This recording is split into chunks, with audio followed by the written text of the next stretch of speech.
Hey everyone, I am Tribal Instincts, and today I am talking to you about OrbusVR. This past weekend, I was able to join in onto the open alpha test. If you don't know, OrbusVR is a rather ambitious indie title for a MMO in VR. Now, I have a general rule where I don't criticize a game too heavily if there is enough time before the game releases for a developer to make significant changes to fix the concerns that I have.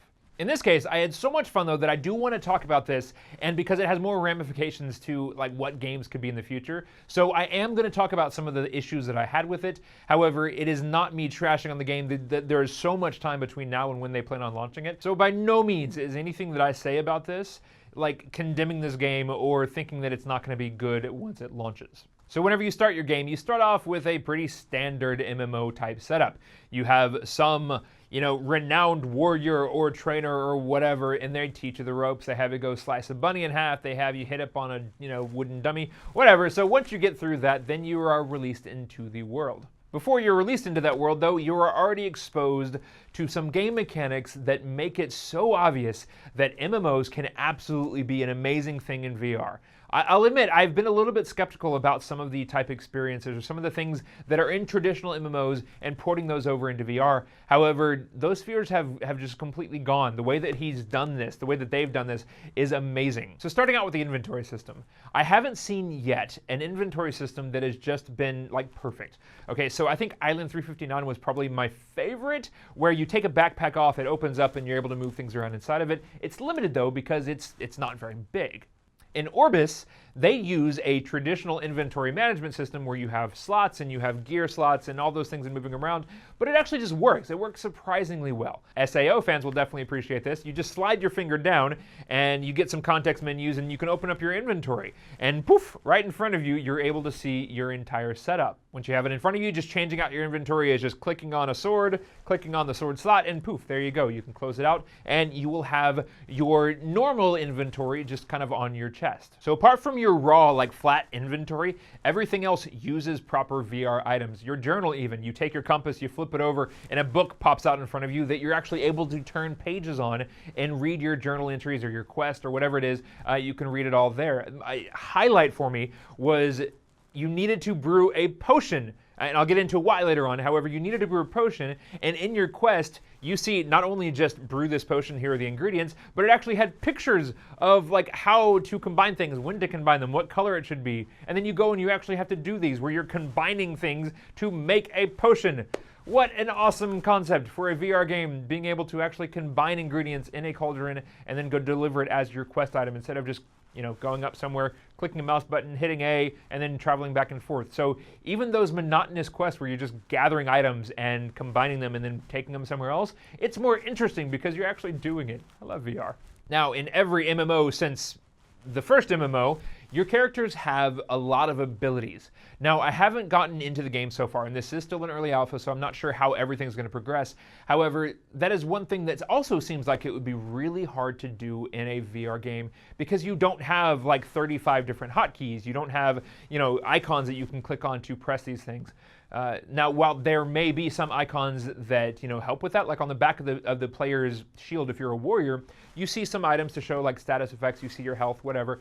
However, the abilities can happen in more natural ways. For example, the warrior, there is a combo attack where if you do the slicing in just the right motion, then you get bonus damage. The marksman, or the ranger, sorry, with the weapon, you have a floating orb that's moving around your weapon's muzzle, and you're able to take that and load a special shot in there. So you can have these special abilities with standard VR mechanics, and it is so great, so satisfying to use these things. Now, before I go into the game mechanic in this game that just completely set me over the edge in terms of how much I was enjoying it, let me talk a bit about the pieces that didn't really sit well with me. So for most of my time, I played as a warrior because, well, the group that I was playing with, everybody else was a marksman or a ranger, and so I decided to be the warrior so I could, absorb some of that damage. And that was fine, having your shield in front and then slicing, that's fine. However, after a while, you kind of just feel like you're waving your hand around because the creatures don't respond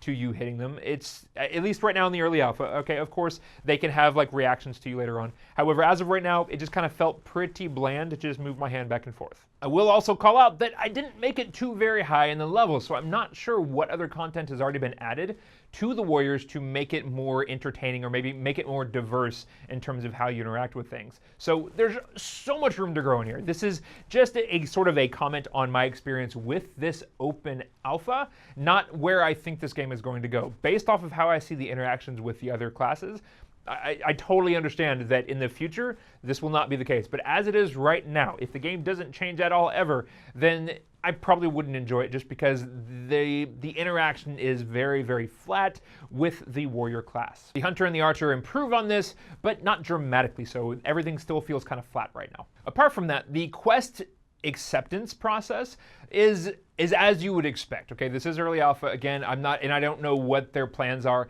However, the start of the quest, it's pretty cool. You just wave at a person and they start talking to you, but it's just kind of like a wall of text in front of you. I have no idea how they can make this any better. It's just sort of like in VR, reading text is kind of not great. So it just kind of stops the immersion immediately as soon as that happens. Apart from like hiring expensive voice actors, I'm not sure how they could improve it. However, this is a limitation of VR for whatever reason, and it's not just the pixel density, it's not just the clarity, because they made the words big, okay? It's not that, it's just there's something about reading like floating words that doesn't feel natural, it doesn't feel good. So I'm not sure how they can do this, I'm not sure how they can improve it, but ultimately that is kind of a drawback of a VR title in general whenever it comes to having like quests that are text-based. Now, once you have one of those quests though, it's actually not too bad. I do so very much love the fact that they have not held the player's hand the way that so many other current RPGs do, where they tell you, go to this point over here, and then you just have like an arrow that just guides you to your place. That is so boring. I hate games that just tell you, that it's basically just like connect the dots, and they like tell you exactly where to go. This one has, you need to go find something. Go look past this building, over this bridge, or somewhere else. And then that's it. You got to go find it. Or go find the monster. It's in this general direction over there. Go talk to somebody. Go collect something here. Like, I like the discovery things. I like the fact that I had to figure out how to brew a potion. I like the fact that I like sought in vain for a pretty decent amount of time some ingredients for a potion. Now, okay, it was a little bit frustrating for a while. Moving around in VR over mass distances is not fantastic, so it did have some drawbacks, but I do like where they're taking this game. Segueing into how you move around, you had two different options. You could either just use standard teleportation, or you could move around using trackpad motion. Now, they did a very cool thing on the teleportation to limit how much you could do. You can't just go bloop, bloop, bloop, bloop. You can't just teleport yourself all the way around.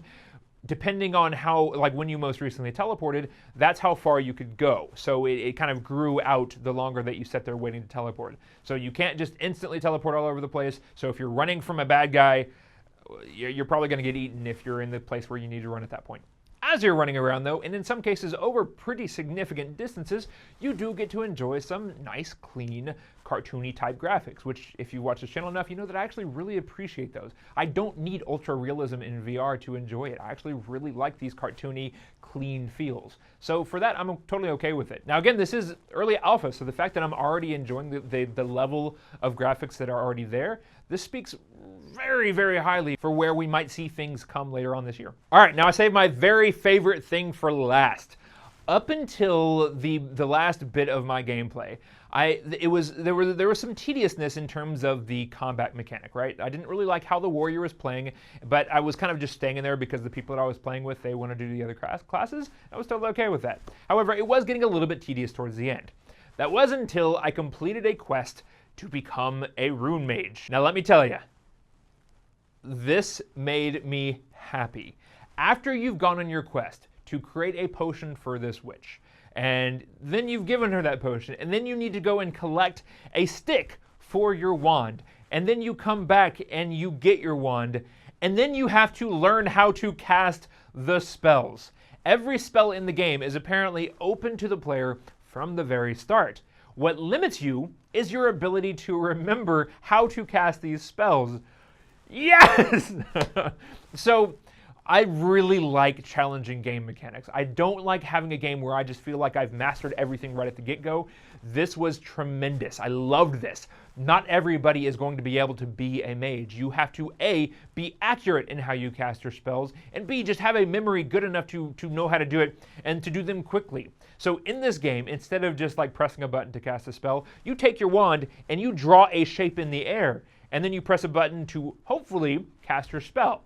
If you didn't draw it right, or if the shape was just wrong, then nothing happens. Your spell fizzles out. If you were successful, whatever spell you cast, it works. And it was so very satisfying to learn these spells and get it right. And you can go and you can learn spells from other people. I saw some guy casting a firework spell. I go up and say, "Hey buddy, can you teach me how to cast that?" And he starts drawing it. I watched his strokes as he was doing it, and I tried mimicking it. I failed, but still, I learned other spells from other people, and it was great. Okay, I need to calm down for a second because my excitement for this is probably bleeding a little bit too much into this, but this was so satisfying. This was also potentially, admittedly, a little bit more exciting for me because I am a massive fan of the author Brandon Sanderson. In one of his books called Elantris, they basically had this mechanic where their magic system was based off of drawing what they called aeons, or runes basically, in the air, and depending on how you drew it, a spell did either less powerful, more powerful, or nothing at all. So this game can have these. This game can have it to where you can potentially draw a base shape for Fireball and then add modifiers and more things and maybe eventually make it to where you have like this massive canvas in front of you and then you cast this dramatic spell. Sorry, calming down now. I'm excited if you can't tell. Okay, so where do I stand? This game has some drawbacks. I think that the initial mechanics that I found for the gameplay were very cool. I think that they have the potential to be where it is. I think the gameplay as it is right now would probably not be compelling enough for me to stick with it long term, except for the Rune Mage. That was so much fun. The grouping in this, the social elements, fantastic. It was so great. It was so much fun to run around with a bunch of friends and kill things. I was joined, by the way, by User Idiot, Goody, Caffeinated Wolves, people from the Discord. It was so much fun to just run around with people. Okay, I'm geeking out again. Sorry, calming down. Okay, where do I stand? I like the mechanics. I like the gameplay. And this game even had some solo elements that even if you don't have a big group of friends, you can still go through and play this as a standard RPG. That is totally okay. They say that they're going to have like 20 hours of just the main storyline alone as a solo thing to do. So yeah, I am so blown away by this. Before I had a chance to play this, I thought, okay, this probably will not be worth playing. Okay, I thought VR MMO, due to the issues that we have with multiplayer counts, this probably won't work. However, after experiencing this, I know for a fact that I would play this, at least in the state where I think this is going to go. I could play this even by myself.